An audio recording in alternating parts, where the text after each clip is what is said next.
Hello everyone, I Kuldeep Sharma welcome you all to today's session of Hindu News Analysis, where we are going to discuss the important news headlines for today.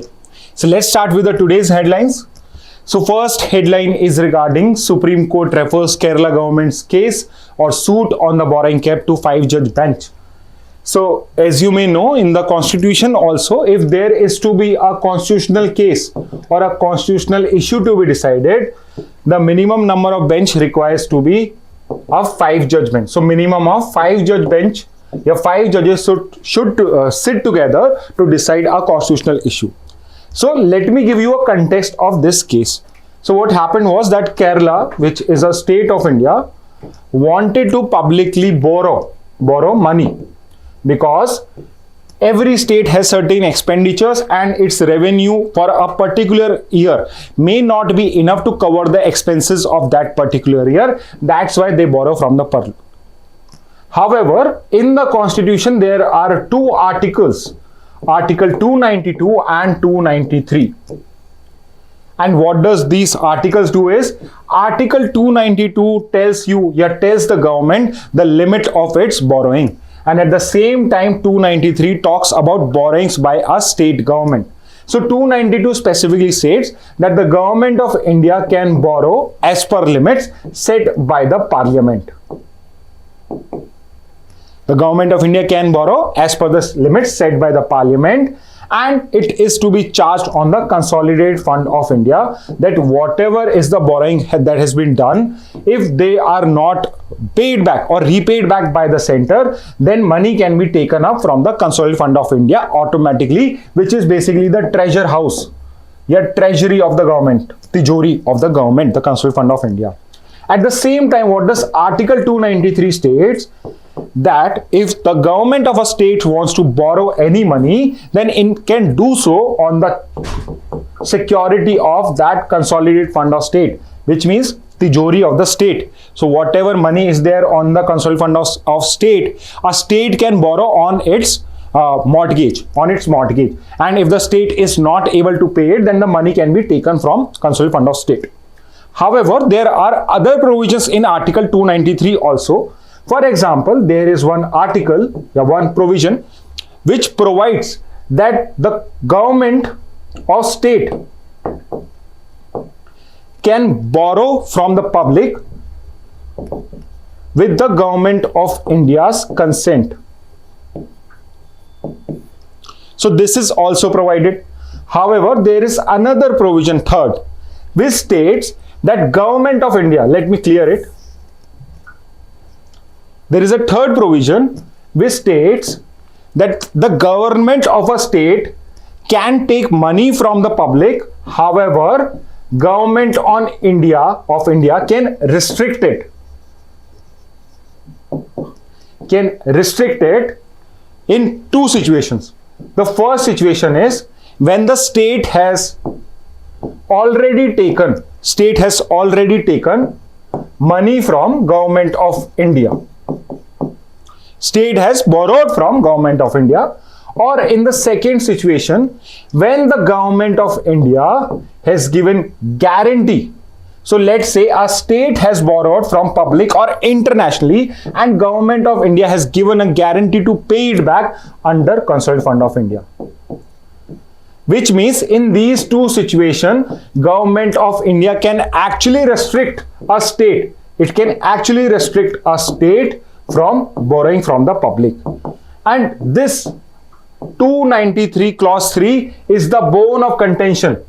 Oh, I'm really sorry. So it is the bone of contention between Kerala government. It is a bone of contention between Kerala government and Union of India. Union of India is claiming that as per the constitution, I can actually stop Kerala from publicly borrowing. However, Supreme Court has asked about Kerala and Union of India to do certain negotiations and discussions and to find out a solution outside the court. Do not involve the court into it. At the same time, the Supreme Court has said that it is now going to issue a judgment on Article 293 and its clause 3, which will set a precedent for future such kind of cases. If a state wants to borrow, how much it can borrow, at what stage the limit put up by Government of India would become applicable on the state. So this is what the context of this news is. So now let's move to the next news.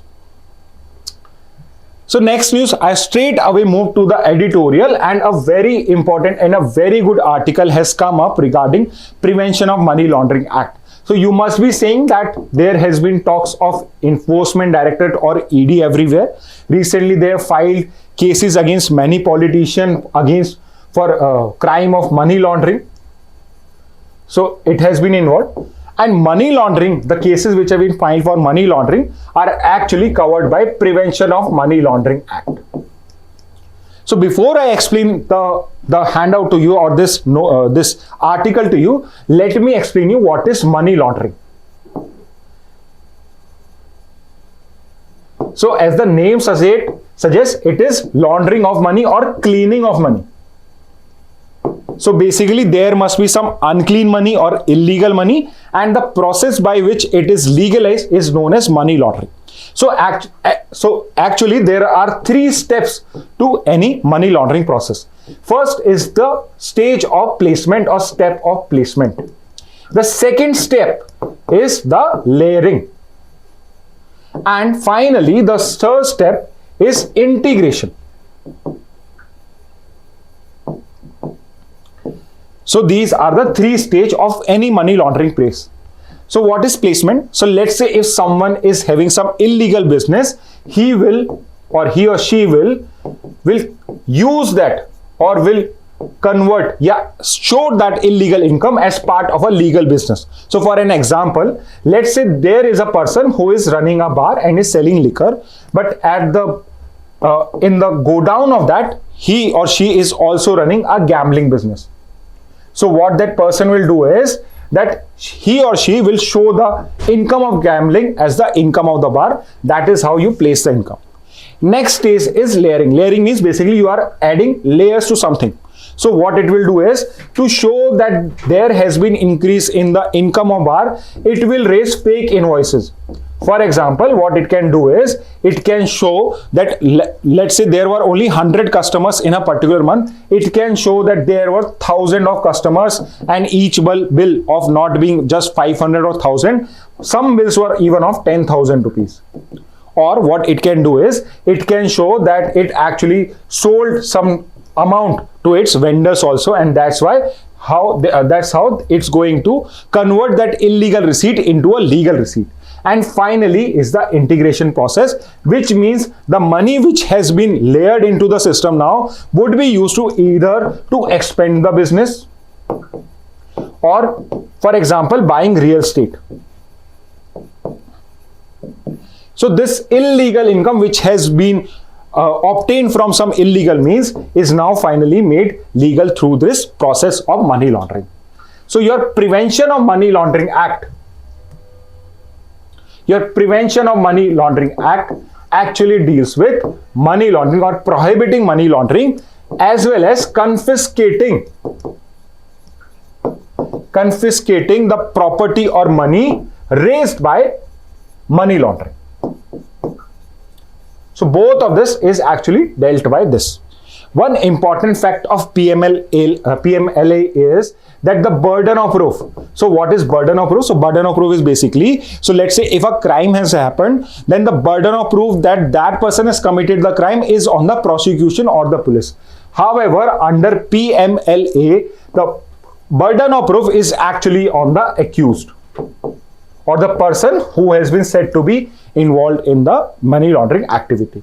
Another important fact which points to the failure of PMLA is that the conviction rate which has been achieved is 0.05%, which is kind of negligible. In absolute term, it was actually, as per government data only, there was a conviction only in 22 cases out of around 5,500 cases. So out of 5,500 cases, only in 22 cases conviction was possible. Now let's come to the article, what this person is talking about. So PDT Acharya, who has written this article, is a former Secretary General of Lok Sabha, and he's talking about that how PMLA is being now misused. So first he talks about what was the objective of the PMLA. So actual mein the PMLA, which was enacted in the year 2002, derives its existence from efforts taken internationally to tackle drug trafficking money. So there were many international provisions. So I'll expect you to read this article and you found what all convention deal with drug trafficking. So it was basically dealing with this Money Laundering Act, and the parliament got the power to implement this act was under Article 263, which provides that the parliament has the duty to implement an international convention, which means its main purpose should have been to tackle money laundering relating to drug trafficking. However, the parliament by consequent amendments has increased the scope of Prevention of Money Laundering Act. So its scope of application has increased. And because of this, money laundering or money generated from any form of illegal activity is covered by it. And because of this, this has now been misused. For example, Enforcement Directorate is taking action against politicians also under PMLA. However, he is also talking about the bail provisions which are given under PMLA. So there is one particular section 45 of PMLA, which was a controversial provision. What it stated was that unless the prosecution argues that bail can be given, the bail should not be given. So earlier the Supreme Court had called it unconstitutional.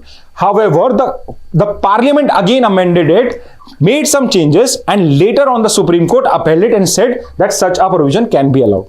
However, the Supreme Court has recently also held that Enforcement Directorate, which actually works under Ministry of Finance,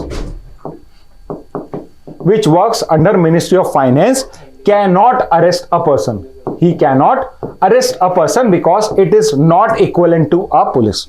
So these are some of the facts which are mentioned in the case, and it is highly recommended that you go through this article properly.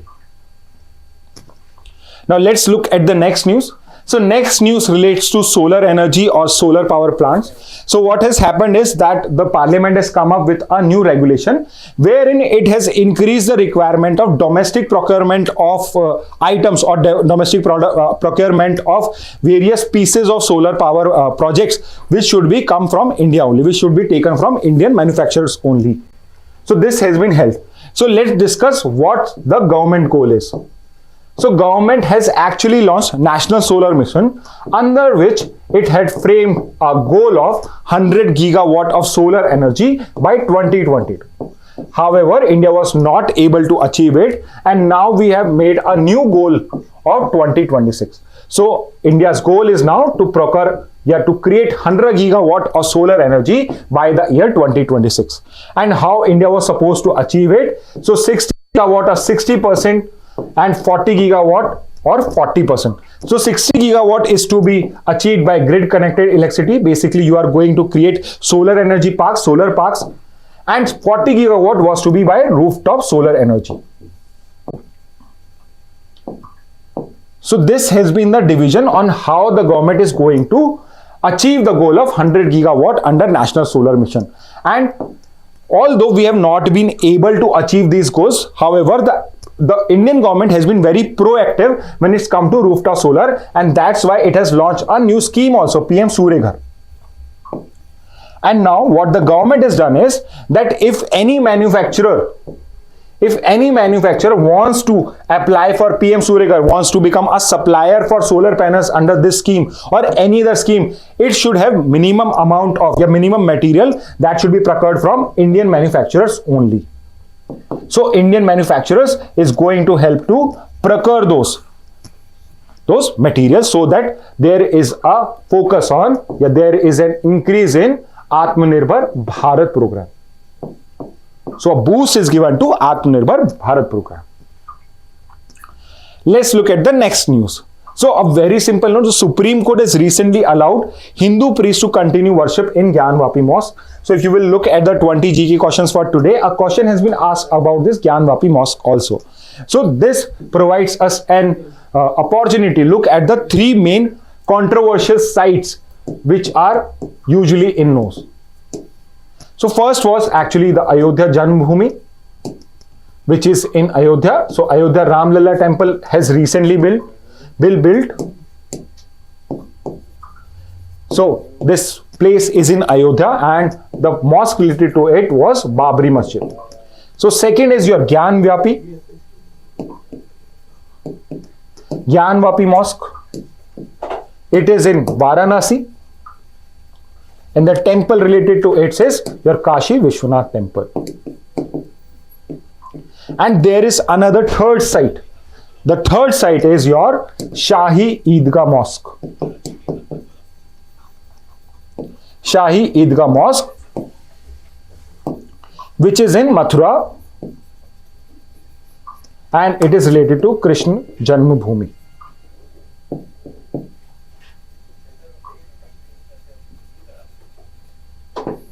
So these are the three most controversial places when it comes to dispute between Hindus and Muslims regarding their places of worship.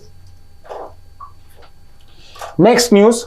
So again, so you must know this authority now, which is NPPA. So as you know that essential drugs and prices, controlling of prices is a very touchy subject in India. Reason being that the most number of people are actually below poverty line or are in a very underdeveloped state or in a poverty also. So many people are poor, which means they become very price sensitive.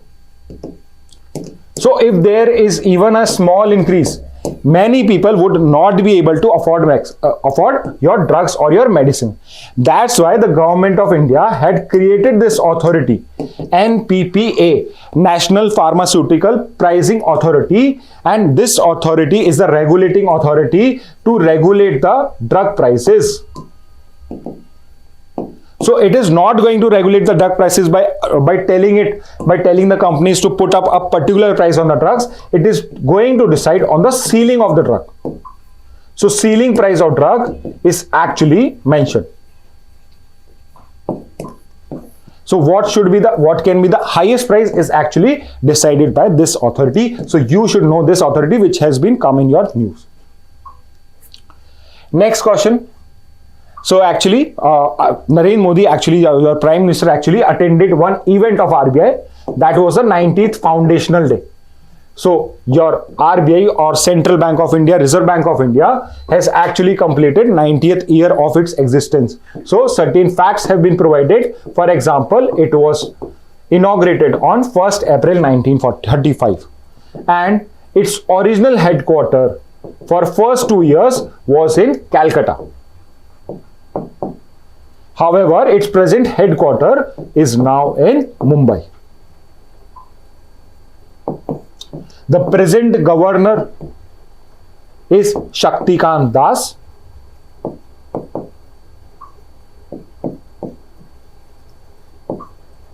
The present governor is Shaktikant Das. And you must know that it is responsible, its main responsibility is regulation of monetary policy of India. So if a question come up, which is the regulating authority for monetary policy in India? The answer would be RBI. So RBI is actually the regulating authority for monetary policy in India. Now let's look at the next news.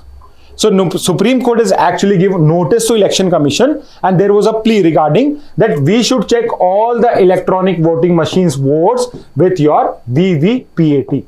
So I have also asked a question on VVPAT in the 20 GK questions for today. So there you should attempt that question also.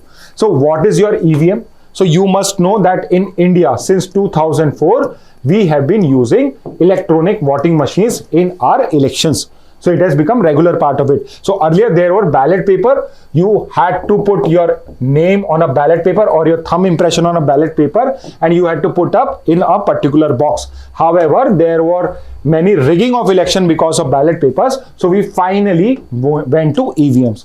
Now, one good thing about EVM is that it is very hard to manipulate them because they are not connected to any external source.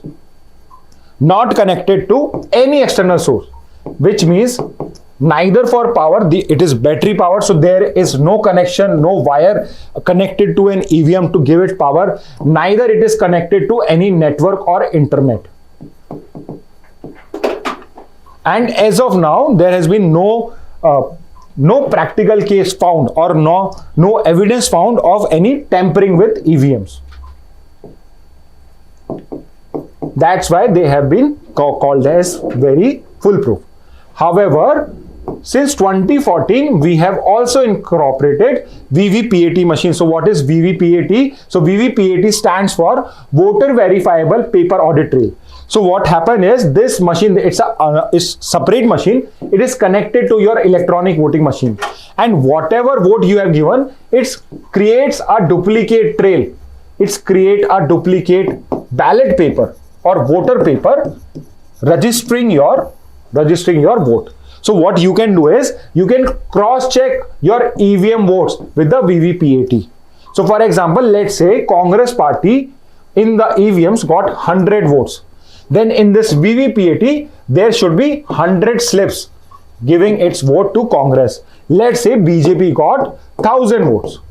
So then there should be 1000 slips of 1000 voting slips giving their votes to BJP. So that's how you can check or you can audit the elections of EVMs through your VVPAT receipts. So this is what in news. Next is regarding one warning given by Indian Meteorological Department, which is basically your weather authority in India. It gives you regular updates on weather. Indian Meteorological Department. So what it has warned is that the election season, which is going to soon start, is going to see heat wave condition. So what is a heat wave? So heat wave does not mean that the winds are very warm.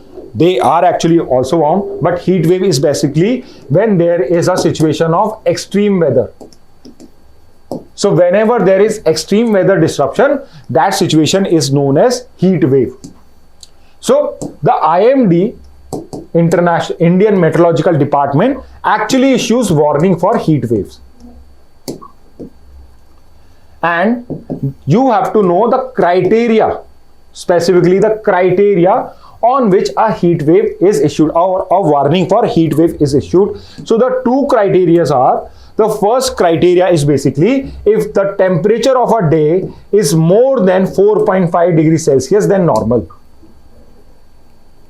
So if a day temperature exceeds 4.5 degrees Celsius normal, so let's say if the normal temperature of a day in a particular place is 30 degrees Celsius, if it is 34.5 or more for a whole day, then the IMD would call it as a heat wave day.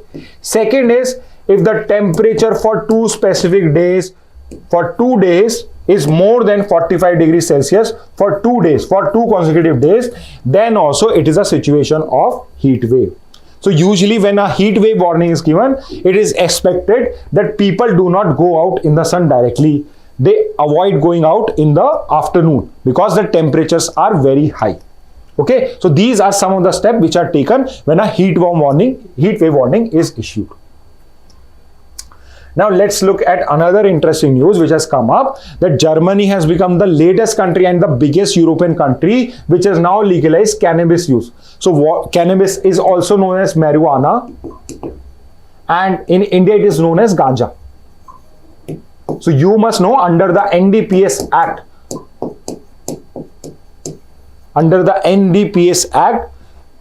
consumption, production, consumption and procurement of cannabis or marijuana is illegal in India. So you cannot even keep this with you also. Okay. However, now Germany has become one of the leading countries, one of the large countries in Europe, which has now legalized cannabis usage, and it is for recreational or medicinal purposes.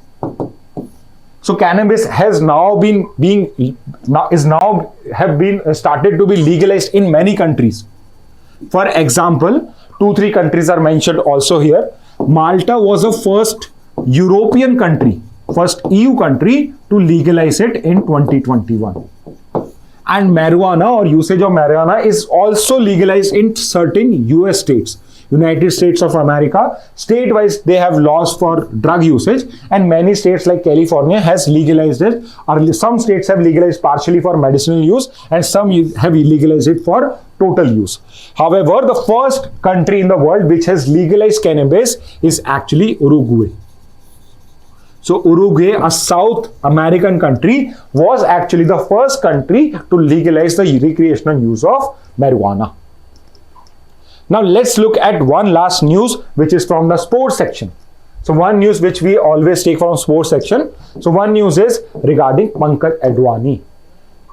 So one name which you should know when it's come to billiards or snooker in India is Pankaj Advani, who is a 23 times world champion in billiards and snooker.